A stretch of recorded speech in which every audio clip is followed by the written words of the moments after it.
Welcome to Intuitive Art Sales. This is the show where I, Jessica Craddock, am going to teach you how to source your art marketing from within. You're going to practice claiming that authentic art business that you want and leading into the most natural way for you to get there. You're going to learn to get connected to your intuition, your confidence, and your community so that you can sell your art consistently while holding strong boundaries on your work-life balance.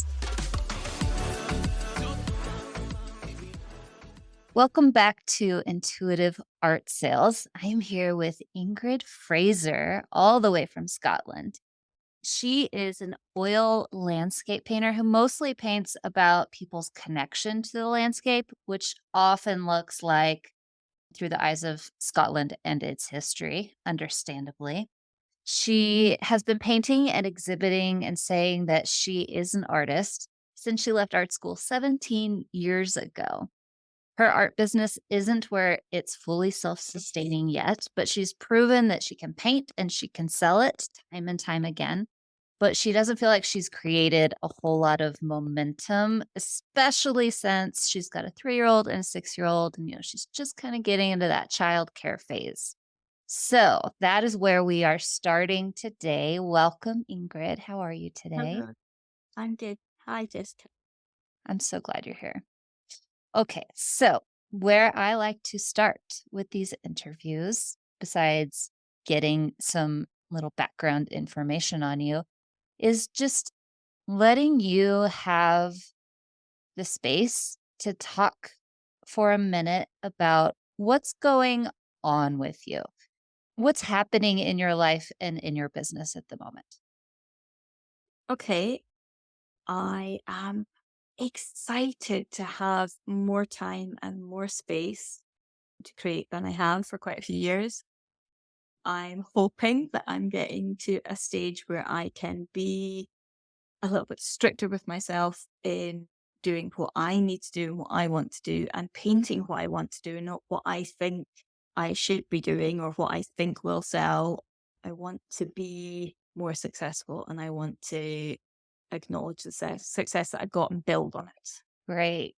I love to hear you say that. I want to acknowledge the success that I have had and build on it and not just be hard on yourself for what has or hasn't happened because Yeah. it's life. Okay. When we were talking a minute ago, you said something about I am really good at prioritizing everything else first. Yes. And Yeah. yes, we have a beautiful family. We have our lives. We have all of these things. But how do I say this without saying it the wrong way? Because I really want to make sure that I emphasize that those things are very important. But also, you said, I want to have more success with my art career Yeah. and And I'm that's putting not it going to happen if last. I don't put it a bit higher up the list. Right. So, what else besides children are you prioritizing above your creative practice, your art business, whatever you want to call it? Just on a Uh, normal day. Let's say yesterday. right. Okay. Yeah. Well, yesterday was a very unusually art first day because I had a meeting first thing Oh, in the good. morning with a new space, which was very exciting. But today I decided I couldn't go and sit down and finish a painting that I started last week or the drawings that I was doing the week before because I had to clear away 5 loads of washing and I probably had to walk the dog. And it would probably be a good idea to go and shift a pile of paperwork that's been sitting for 4 months. I'm very good at finding 10 or 12 other things that even when I know I have 2.5 hours and that the drawing that I want to finish will probably take me 1 hour, instead of going and doing that first, I will do all those other domestic things first. And that's partly because I'm creating in that domestic space. Yes. And it's not so easy to kind of shut a door and walk away from it. Is it okay if I dig a little bit? Yeah. Is there any other reasons why you think you might put those things first?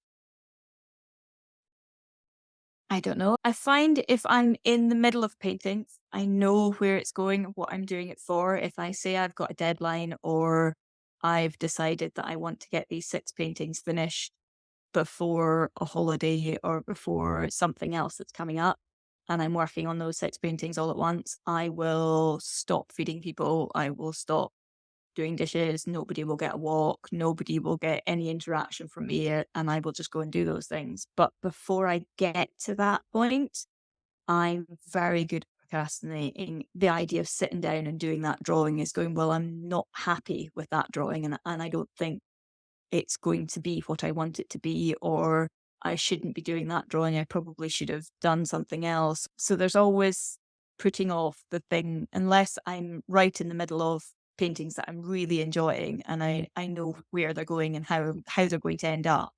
I think until I get to that middle point, I'm very good at putting everything else first.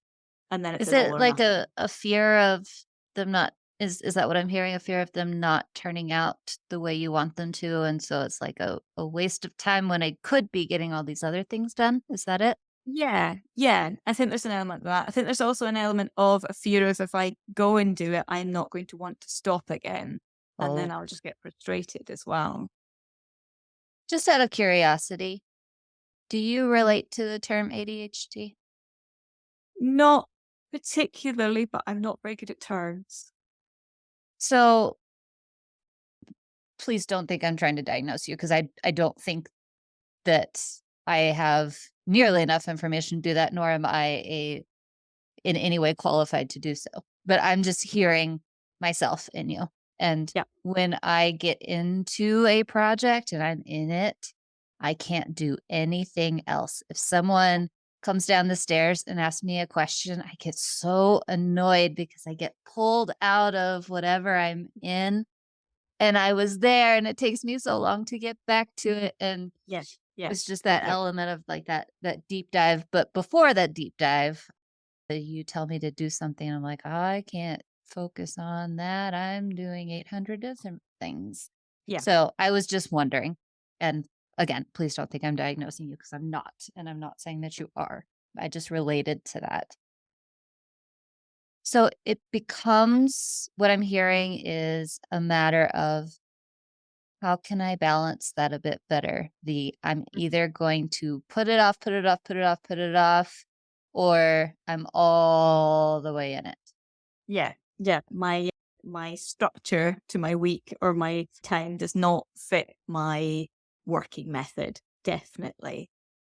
And I think I've always managed to put something, even when I didn't have children, even when I created part-time jobs that were very strange, with little hours here and little hours there that would disrupt a routine so that I wouldn't have that space and time to just be in it. Yeah, I've always seemed to have created some form of structure in my life that then doesn't fit the creative process. Yeah. Never I feel like it's an ever evolving process. Like I'm always experimenting with different things in order to give myself the structure that I need. And I also feel like it doesn't often stay the same.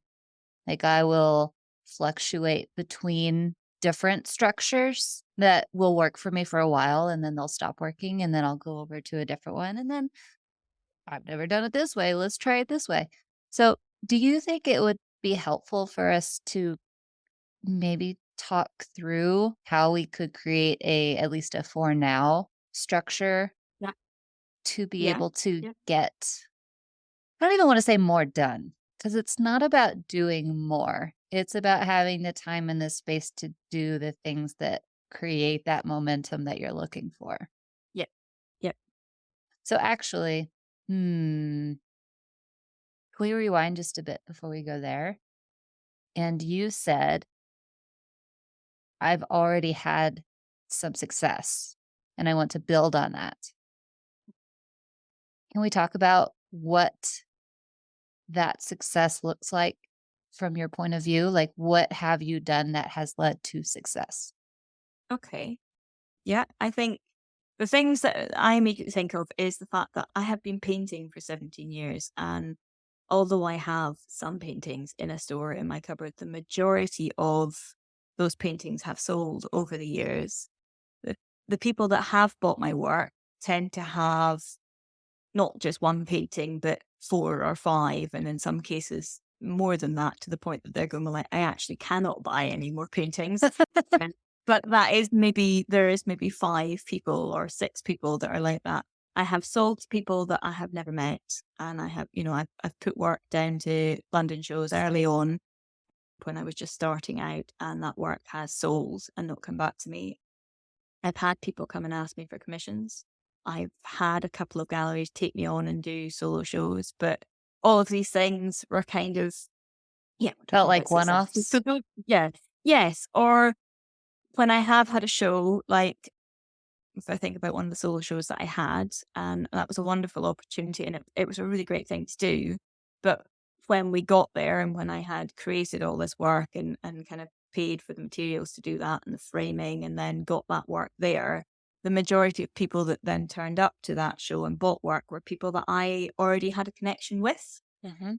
So yes, I would say the most success I have had, early on there was success in terms of I got a prize in a national award the year after I was out of art school, and building on that got me into those London shows. And off the back of that, I had a couple of solo shows, but that we're now talking sort of like 15 years ago. I've still kind of chipped away at things, but never every time I've got work into a gallery, if it hasn't sold, or if it has sold, it's been somebody I've kind of had a connection to myself and brought that person into that show. I've never got to that stage where I've made a show and it has, off the back of that, I've got another show, or off the back of that, I have made more connections. I think that's, you asked me about what my successes were, not what I was doing wrong. No, Um, no. It actually sounds like you're doing a lot of things right, but there's just some little tweaks. yeah, So I'm curious to ask you actually, if I said, I need you to sell a piece by the end of the week, or I need you to schedule your next show by the end of the week, or just find your next opportunity by the end of the week, where would you go? Do you have, for lack of a better word, any leads that you could create your next thing from? I'm not sure. I feel like a lot of things that I am creating leads from at the moment, and the things that I've been doing since I became a mother and since we've moved areas, are very artist led. It's things that I've done pop-up shows in the last couple of years, or I have connected with a small arts collective nearby that have a space. So that's the next thing I have coming up, that I'm organising a small exhibition in their space. So I had a meeting yesterday with a local visitor centre where I have, through listening to your podcast and following you on Instagram, have done a couple of brave things Oh, and good. created these. So I'm creating little opportunities, but I feel like they are opportunities that are not necessarily in any way going to make me a sale, or in any way going to guarantee an income. That if I could do something that I had a connection to already to sell a painting by the end of the week, I would have done it last week. That's how I feel at the moment. I Yeah. did a pop-up shop last year. We did 2 years in a row, and the first year it was quite successful, and I brought people into that who bought work from me. In a way, it was creating a space for them to come and see the work, and that worked. I've gone to a gallery and said, "Would you like 5 or 6 pictures?" And they're like, "Yes, that'd be great." And then 4 months later, those 5 or 6 pictures have come back and they've not sold those ones. So I've then not built on that and gone, "Oh, well, maybe that was the wrong thing," or that was, I don't think I pushed that connection, or I think, "Oh, well, that didn't work," and just leave Yeah. it lying. Have you ever heard me say to look for opportunities over sales? Yeah, So what you described a bit ago was, I got this award and that led to this show. And yeah, inside of that show, that led to these other shows. yeah, And I'm assuming there were probably some sales in there as well. But inside of these things where you're like, well, I don't know if this is going to lead to an income. Instead, it's about that exposure that you start with, yeah, where you find all of the things that lead to more exposure, and some of those lead to sales, and some of those lead to more exposure. And that's the momentum that you're yeah, describing. And I know that you can do that because you've done it before, yeah, yeah. but it's also really easy to get all heady about it and go, well, this isn't going to lead to a sale. So I don't know if this is even worth it. And should I even do this? But if you can almost switch that mindset from, is this going to lead to a sale, to, is this going to lead to any opportunities? Like if you're looking for them, I think they always show up. It might be, I'm going to introduce you to this friend who actually is a gallery owner, or I know someone who loves that spot and I want to show them your painting. Or, it can be little bitty opportunities that happen. But you do have to, if it's been a while since we've Mhm. created any of those, not start from scratch because you still Yeah. have that network of people who are buying from you when you put yourself out there. Mhm. But we have to start from Yeah. scratch with the putting ourselves back out there. That's where I think I'm at, definitely. That's it. I'm trying to create opportunities where I can put myself in front of people and go, "Hello." I wrote down a little thing before we started of what I thought my plan is right now, and I figured out what you would tell me my plan is completely different to what I think it is. That I need to meet more people, and then I Maybe. actually tell them that I paint, and then I need to find a way to build on that. So the things that I have started at the moment, trying to do these little local exhibitions, and I'm trying to think about them not going, well, there, even if I put a dozen small little pictures in them, even if I sold all of those, they're not going to make me the income that I want. Right. But the purpose of that being to put me in front of more people and to make more connections.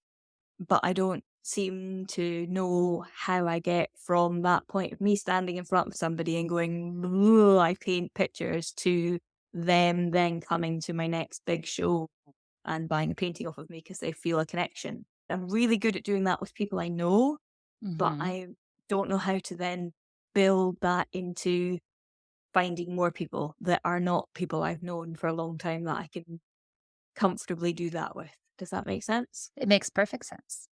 So let's just throw it right back at you for a minute. What happens when you have a show? What do you do? Do you Um, meet people? yeah, yeah, I meet people. I tend to talk at them until they leave. I was speaking to a gallery owner this summer next door to where we were doing our pop-up shop, and he was very sweet and kept coming over and kind of seeing how we were doing, comparing the people that were coming in because he obviously runs a gallery next to where this pop-up shop quite we had a conversation about the market at the moment and how people are making a sale, and he described people from the northeast of Scotland in the way that they buy compared to people in maybe other places like Glasgow. And he'd said basically that we're very good at when we think there's a sale, stepping back and giving people lots of room. And actually, that's the moment should kind of step in. And I think that sums me up very well. Is that if I think somebody's actually interested in my work, or I feel it's businessy, I kind of panic and will either spew lots of words at them or just retreat altogether and not make that connection and make that sell. Whereas if I'm sitting with somebody in a completely different situation and I happen to get talking about landscape or I get talking about one of the things that I have been painting or researching and I will talk to them about that for forever. And then they tend to be the people that will come in and buy a painting. But meeting somebody at a show or an opening, it doesn't always end well. So the issue, if I could rephrase how you say it, is yes, you are meeting people, Yeah. but you get nervous and start trying to sell. Yeah. And so and I haven't experienced you in this situation. So I don't know that this is true, but I'm just using your words here. And you scare them off, and then Yeah. they run away and never come back and run Yeah. for the hills. You're meeting people, but there's nothing after that. Yeah. Or Where even if I meet people and going, rather than going, would you like to hear more about my work? Can I connect with you and let you know about future stuff? I just, yeah, fail to do that entirely. And they walk away and go, I think I never asked them for an email address or I never gave them a card with my details on them. And I just, yeah, can I give you a different opening line? "Hi, how are you? Thanks for coming." How are you liking the show? If you can get in the mindset where you put the focus onto them Mhm. instead of the artwork, it will make them feel more comfortable, more welcome. It will make them feel like you are more warm towards them. Yeah. They will open up. They will start talking. You will reply. They will ask you questions. It becomes a conversation instead of a TED talk. Yeah. I mean, that's like such a minor little switch that you can make, but I feel like it can change that whole trajectory of I know how to have a show, but I don't know how to sell to anyone at the show except for the people that already know and like me and I'm already Yeah. comfortable with. From that place, let's say we started the conversation that way. It's a whole heck of a lot easier at the end of that conversation to say, "You are so lovely. I would love to stay in touch. I'm on Instagram. I have an email list. Do you have any interest in finding a place where we can connect so that I don't lose you?" Yeah. Yeah. I feel like the more honest you are, the more people respond in a normally positive fashion. Sometimes people are like, this person isn't for me, and that's fine. Yeah. They're not people that are gonna buy the painting anyway. They are not. But the ones who are like, oh, yeah, I really respect that. Look how open and vulnerable she is, are the ones who are going to want to stick around. All of, I can say, I don't have a whole lot of artwork down here because we just built this basement a year ago. But the artwork that I do have in here, I know all of the artists. And that's not the sole reason I bought it, because if I bought from every artist I knew, I would have to open a museum. But if I connect with the person, if I like their style, and especially if they are painting, I can connect with what they have to say about it Yeah. or what the subject matter is. That's like a perfect triangle of this is a person who will buy from me at some point eventually when the right piece comes along. I think that's very true. I think when I think of the people that have bought work from me, there are people that, have been to shows because they've known me or have had a connection and have come to shows for year after year after year to the point where I thought they've come, they're coming because they want to support me, but they're not interested in buying my work, and that's fine. And then sort of like 8 years down the line, they come to a show and they buy something. You go, well, like, where did that come from? But it was just that Mhm. that was the right painting for them at the right time, that they connected to it too. And I think that's something that building on finding more people that want to look at what I'm doing, and Yeah. not scaring them away is the big, yeah, So I think of marketing in terms of getting exposure, visibility, getting in front of new people, having people seeing your art, nurturing. And when you think about it like this, it feels like, oh, I don't know how to do that. But you do because you just described it to me. Getting your artwork in front of more people, nurturing, building relationships, talking to them occasionally, saying what's up, inviting them to your show, whatever that is. Content can also be a part of that. Like if they are in your content orbit, whether it's a newsletter, whether it's a social media account, whatever it is, they get to know you more even when you are not having those conversations. And then having things for sale, telling people that they're for yeah, sale. That is yeah. marketing in a box.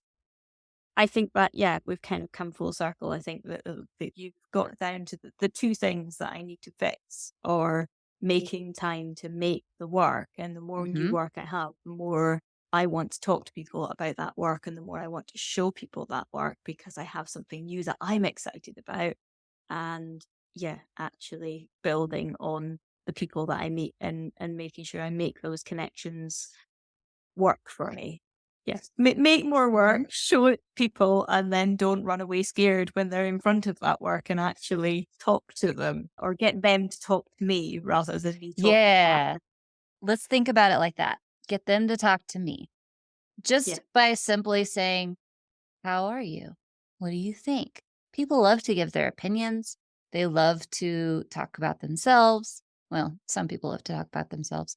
But if you throw the ball in their court, 9 out of 10 times, they're gonna respond to that. So let's just I mean, we're oversimplifying this a little bit, but let's just cross off Mhm. talk to them because we just problem solved that. Okay. Making work and showing my work.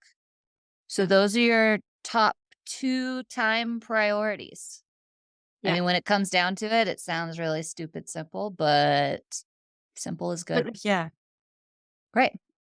So how are we going to schedule your time so that you are making and showing work? Back to the very beginning of this conversation. You told me that your tendency is all or nothing. Yes. Has there ever been a middle, or like, do we want to try to find a middle, or do we really want to work with all or nothing? I think I have to find a middle.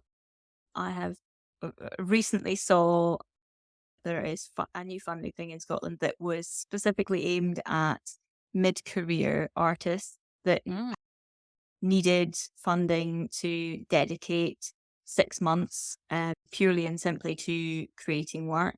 And whether that was for a sabbatical from a job or for childcare costs. And I sat down and I looked at it and thought, that sounds like it fits me perfectly. But mhm, I thought, that's actually not what I want. If somebody turned around tomorrow and said, I can take your childcare responsibilities from you, I can take your household responsibilities from you, you can just go and paint for 6 months. I don't want to do that because I have a family and I have a life that is outside of my art, and I want my art to be a balanced part of that. I don't want something that's just going to magically fix it for 6 months, but then breaks other things. I want to find a balance where I can have my successful art business that is a valid and contributing part of mm, my life as a whole, that then means I can raise my children and be a primary caregiver to them and be a supporting part of my relationship in more ways than feeding everybody, and I'm taking that away to go and do my art, where my art is actually contributing to that, and there's a balance. I want to find a balance rather than to do the all or nothing. okay. You just said this beautiful thing. I want both. I want one to contribute to the other, and I want both to fill up my life. And looked like you were getting little tears in your eyes, and so was I. So, how do we make this work? Tell me about your family structure, meaning, like, you just said 30 hours of childcare. My youngest is in childcare, so my husband works shifts. So sometimes he does the drop off, and sometimes I do the drop off. If I'm doing both drop offs in a day, I have from 10 o'clock to 12:30, which is my time, 5 days a week. And then I have afternoons are usually with my youngest, and then we've got classes and things, and then my son comes home at 3:30. So there is a bit flexibility and difference in, every week is not the same. Say my husband works shifts, so some weeks if he's on an early shift, I have to do all the pickups and drop offs, so my time is slightly shorter in the morning. But he might be home in the evenings, which is how I'd managed to do pop ups and things before I had any childcare. Before my youngest was in nursery and I had her full time, I've still made 6 or 7 paintings in the last year and done 2 pop up because I have, a little bit of family support, but it is kind of ad hoc. So maybe Yeah. maybe 2 weeks out of every 6, I will have from 4 till 6 at night where I can, or in the summertime when I have the kids have gone to bed, I'll work from 8 till 10, but it's sort of sporadic.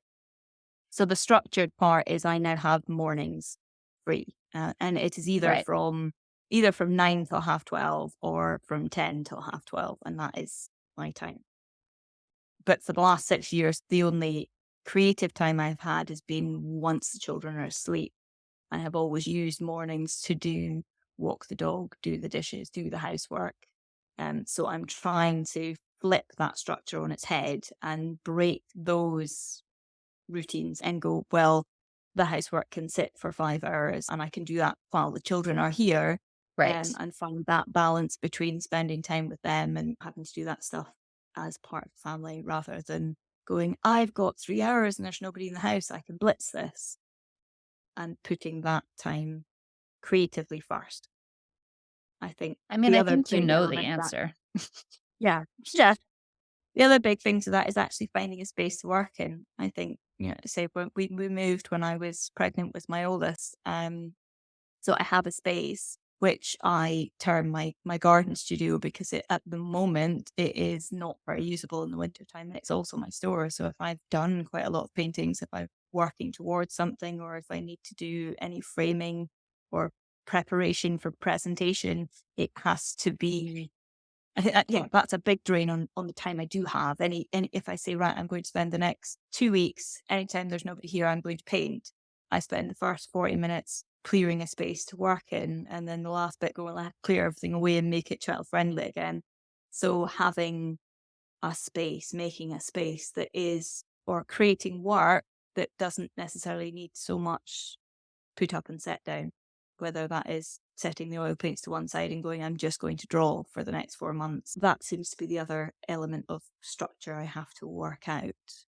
Right. Uh, So if I can't think of a better phrase than this. I don't want to say this phrase, but if I put a gun to your head and I yeah, said, you must figure out a space where you can leave your supplies permanently set up, even if it's small, and do it now or else, what would you do?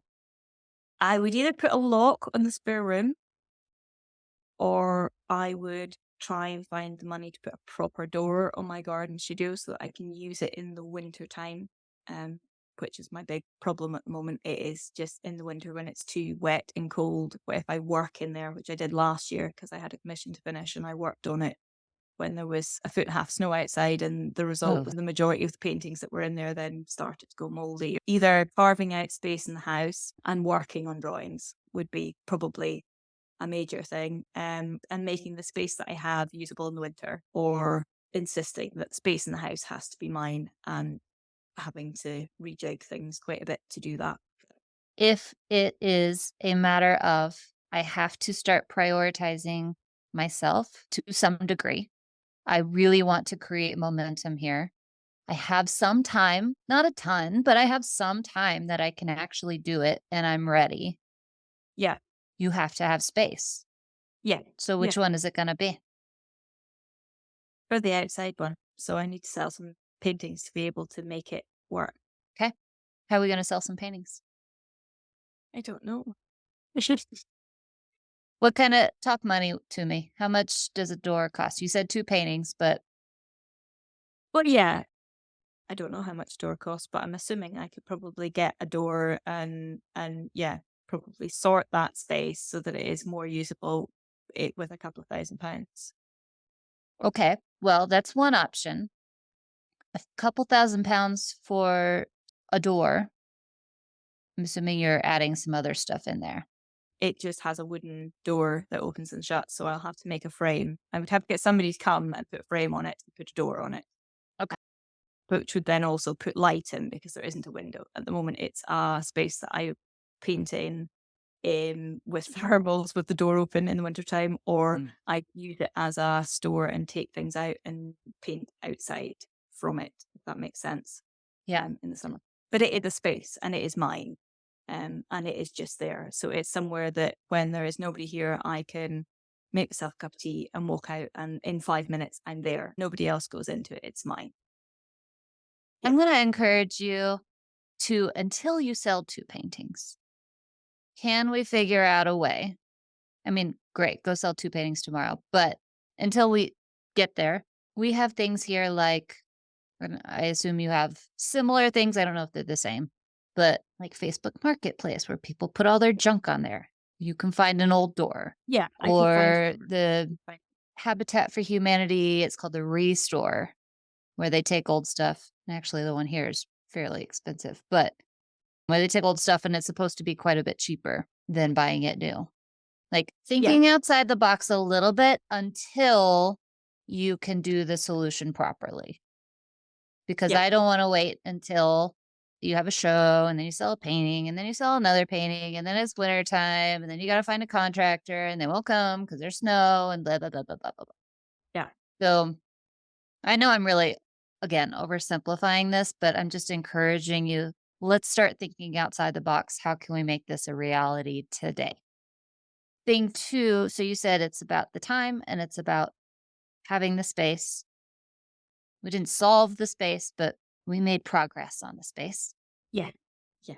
The time, I wrote this down and I think I wrote it down wrong. But let's assume you only have 10:30 to 12 because that Yeah. is what I'm hearing is the minimum amount of time that you are going to have. Yeah. And Yeah. sometimes that expands based on husband, based on pickup. Yeah. So we've got 1.5 hours, 5 days a week. Well, if I'm doing pickup, it's 10 to half 12 I have when I'm doing pickup. So that's, yeah, 2.5 hours, 5 days a Oh, week. okay.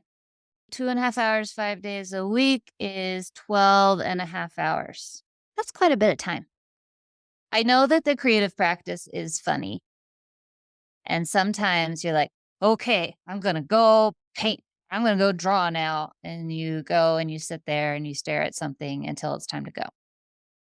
I get that. But also, what if we just made a rule that for that 2.5 hours, you have to sit in your garden shed? Yeah. You have to leave your house. You can take your tea. You can go back and get one more tea or two more teas. But you're not allowed back in the house until your buzzer goes off that says, hey, kids are coming home or it's time to pick them up. Yeah. Yeah. You do that 3 days in a row and you just sit there. Eventually, you're going to get your butt in gear and you're going to start working. Yeah. Yeah. If I'm in the space, it's quite, yeah, because I've given myself that time. By the time I've managed to do everything else on the list that's always come before that, by the time I've got into that space, I'm usually that is my time and I'm doing something with it. Right. Yeah. So I'm not saying anything other than that 2.5 hours. The rule is you go to the garden shed. Yeah. Because if I give you too many rules, I have a feeling that you're the type of person who will, like, maybe rebel against them a little bit, Yeah, possibly. maybe. I have been described as stubborn in my time. But that will force yourself to come up with, okay, what do I want to work on today? And maybe it's framing, Yeah. and maybe it's painting, and maybe it's applying for that grant. Creating opportunities and marketing that sitting with my phone rather than actually creating within that time, rather than putting that somewhere else. You can do it a couple of different ways. You can say Monday, Tuesday, Wednesday are this, and Thursday, Friday are this. Or you can say, one of my favorite things to say to myself in the morning is, what do I feel like working on? And at the Yeah. beginning of the week, I kind of said, these are the things I'd like to do. Then I have that where I can see it and I can do anything on those lists. Yeah. And then I just get to work within those. But I'm being purposeful about it because I've set, here's the things. But now what do I want to do on these things? Another way that I work is I have 3 things that I need to accomplish every day, but I decide those at the beginning of the day. Yeah. That works for me as well. It just kind of depends where I'm at, bouncing between structures that work for me, but being purposeful about it. So making work, showing work, making work, showing work. Yeah. Taking lots of notes. Oh, good, because I feel like I'm not actually saying anything. I'm just saying the same thing over and over. Okay. So I feel like we should wrap up. Okay. What are your takeaways? I need to prioritize actually creating a space and a time to make work. And the more work I make, the more I will want to go out and find people to show it to.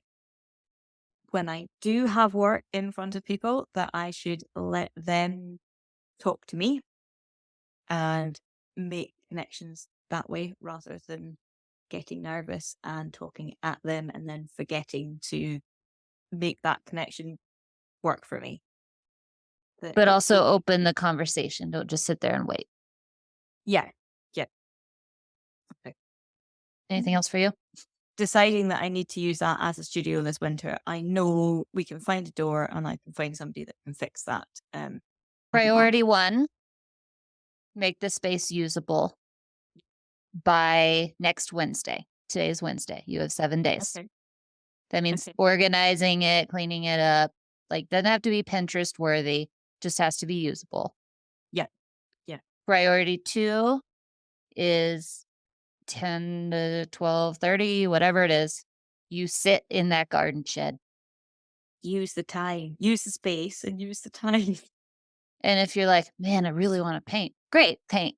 If you're like, oh, I don't want to paint, scroll for shows you could be a part of. Like, make work, show work, make work, show work. Just repeat that to yourself over and over. Okay. I am staring at this gorgeous tree rock painting behind you. If people want to see your work, where do they go? Or not even necessarily see your work. If they want to join your email list or talk to you, where do you want people to go? Let's put it that way. If people want to go and see the work I have that is available for sale and join my email list, I have a website called ingridafraser.store. Ingrid, Yeah. INGRADFRASER dot Yes. store. Did I get it right? Yes. Yes. And I am on Instagram as Ingrid A. Fraser as well. Perfect. Got it. Thank you, Ingrid. This was lovely. Thank you, Jessica. It's been really good. It's been really, really good. Thank you very much. You are so welcome. And can I segue that because I was just talking to my podcast manager, and I think we just want to make this a interviewee only show for the foreseeable future because I just like it so much better. So even if you're nervous, Ingrid was nervous and she did it anyway. I'm calling you out. Go ahead and apply. Come talk to me. It'll be fun. I promise. I won't give you a hard time. All right, Ingrid, thank you again. Thank you very much, Jessica. It's been brilliant. Bye-bye. Thank you so much for listening to this episode. If you haven't yet, be sure to hit subscribe so that you can get new episodes loaded straight onto your phone as soon as they're ready. And as an added bonus, when you subscribe, it helps other artists find this advice so we can learn how to make our art more valuable as a community. What could be better than that? And be sure to say hello and let me know you've been listening over on Instagram. My handle is @ArtistMarketCo. I would love to hear from you.